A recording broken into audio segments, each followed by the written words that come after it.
one, all about Ric Flair in his last match last night and some backstage news and notes for Mike Johnson over at PW Insider. So if you didn't see it, Ric Flair did win, we'll put that in quotes, his last match. He knocked out, with help from Andrade, of course, he knocked out Jeff Jarrett with some brass knucks, put Jarrett in the figure four, but Jarrett didn't tap. Jarrett just laid there, and they counted the pin 1, 2, 3. According to PW Insider, they're told that as soon as Ric Flair got to the back and got to his locker room or dressing room, whatever you want to call it, there were 2 doctors already there waiting for him. 2 doctors already ready to go. And apparently, everyone stated that Rick was, quote, great after the match. According to someone who spoke with him after the show, the doctors were waiting for him the second he returned to his locker room area, and he was obviously very tired, but not hurt or nothing worse for the wear. He was dealing with a foot injury going into the match, and I think an ear deal as well, but none of that was worse off from before the match. He rested up and was good to go. He said that after he rested up, he was starving and wanted to go out and eat. So I guess you could say, as scary as things were, they kept it safe. Safe enough for Rick to be no worse for wear from before the match.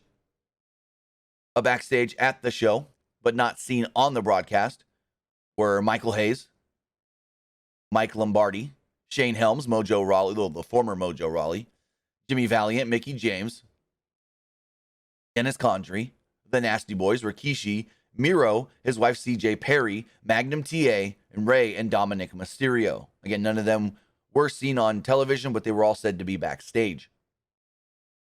It was also noted that Tim Malcolm of 90 Day Fiancé was around all week for the Flair events. He's a massive wrestling fan, and he grew up and lives in Charlotte, North Carolina, and became close with the Flair family. We know that on camera, we saw the former Santino Marella, Anthony Corelli. We saw The Undertaker, Michelle McCool. We saw Bret Hart. I think Bret's wife was there with him. Mick Foley, Al Snow, and others. The director of the pay-per-view was Dave Sahadi. And Impact Wrestling's Josh Matthews worked as the line producer for the show, which basically means that he was the point person for everything going on. Whenever something needed to happen, they went to him, and then he made it happen. Bully Ray, Scott Armstrong, Wolfie D, Sin Bodie, Tom Pritchard, and Dan McDivitt also worked as producers for the show. PW Insider states that they were told that live, the crowd was far rowdier than it came off on television.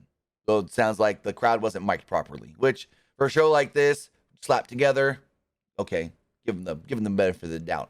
Also, Bob Caudle filmed several segments weeks ago from his home in front of a green screen, as he was unable to travel to the pay-per-view to be there in person, as I think we only saw him twice on the show. And the early word is that the show did great regarding digital pay-per-view buys. Now, here's my question, and I sent out a tweet last night, and I haven't checked if I got a response yet. If you bought the Fight TV bundle that gives you, I got no response, that gives you the plaque, the Ric Flair last match plaque, well, how and when do we get our plaque? They ain't got my address. You know what I mean? You know what I mean? When am I getting my plaque? Because, I'll be full transparent here. Got the plaque off of points. Fight TV points. Just saying. But those are all the major backstage news and notes regarding last night's Ric Flair's last match. I guess you could say it went off without a hitch. It wasn't great, but I guess nothing bad happened, so that's a positive.